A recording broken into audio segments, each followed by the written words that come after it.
siswa. Setelah itu siswa bisa melakukan pembelajaran mandiri di rumah untuk meningkatkan hasil dan prestasi belajarnya di sekolah. Yang terakhir yaitu menciptakan lingkungan belajar yang kondusif, aman dan nyaman. Kondusif maksudnya siswa antar siswa itu rukun dan tidak saling mengganggu. Aman dan nyaman berarti kondisi kelasnya itu bersih sehingga siswa lebih fokus belajar. Nah, dampak jika disiplin dapat diatasi dan tidak dapat diatasi. Apabila disiplin kelas dapat diterapkan dan dikelola dengan baik, maka proses pembelajaran akan berjalan secara efektif dan terarah. Guru dapat mengajar dengan optimal, siswa lebih fokus, dan suasana kelas menjadi kondusif. Hal ini akan berdampak pada meningkatnya kualitas pembelajaran serta hasil belajar siswa. Nah, sebaliknya, apabila masalah disiplin tidak dapat diatasi, maka akan muncul berbagai hambatan dalam pembelajaran. Suasana kelas sering menjadi tidak terkendali, siswa kurang fokus, dan sering terjadi gangguan. Kondisi ini akan menurunkan kualitas pembelajaran serta menghambat pencapaian tujuan pendidikan. Saya buka sesi tanya jawab untuk teman-teman yang masih kurang memahami dan ada yang ingin mengajukan pertanyaan. Siapa silakan.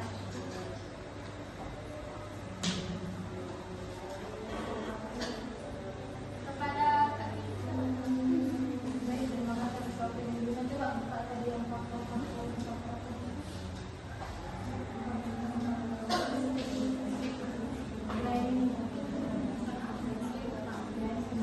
Nah, bisa dijelaskan bagaimana itu semuanya kan tidak jelas, bisa dijelaskan sama kasih maksudnya itu orang dulu dalam kelas.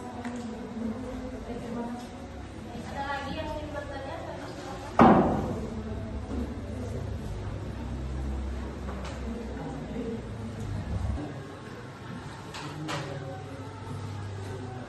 Baik, saya akan menjelaskan pertanyaan dari Kak Putri tentang poin-poin dari faktor eksternal. Pertama yaitu peran guru dalam lingkungan kelas. Guru memiliki peran utama dalam menciptakan suasana kelas yang tertib. Cara guru mengatur waktu, mengatur kegiatan belajar, serta menangani perilaku siswa sangat mengaruhi kedisiplinan. Guru yang tegas namun tetap ramah biasanya mampu membuat siswa lebih patuh dan nyaman.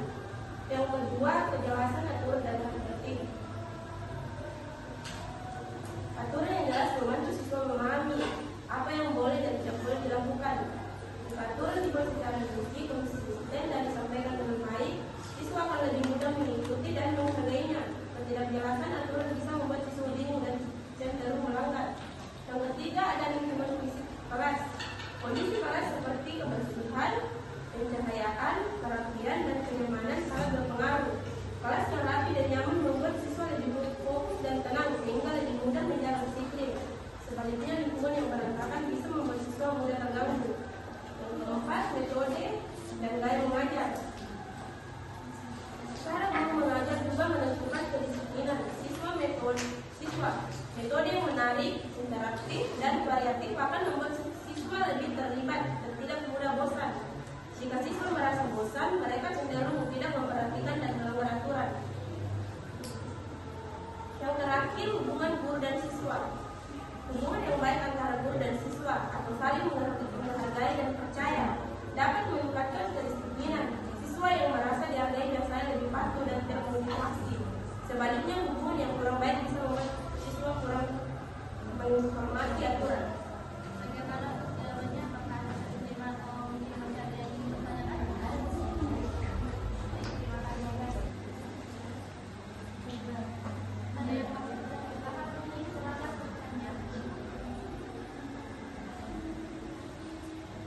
Alfian?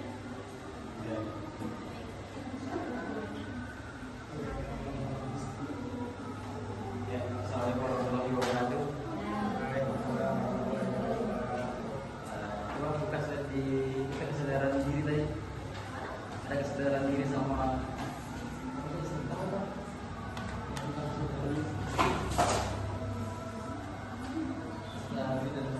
ya itu. Saya ingin bertanya tentang itu.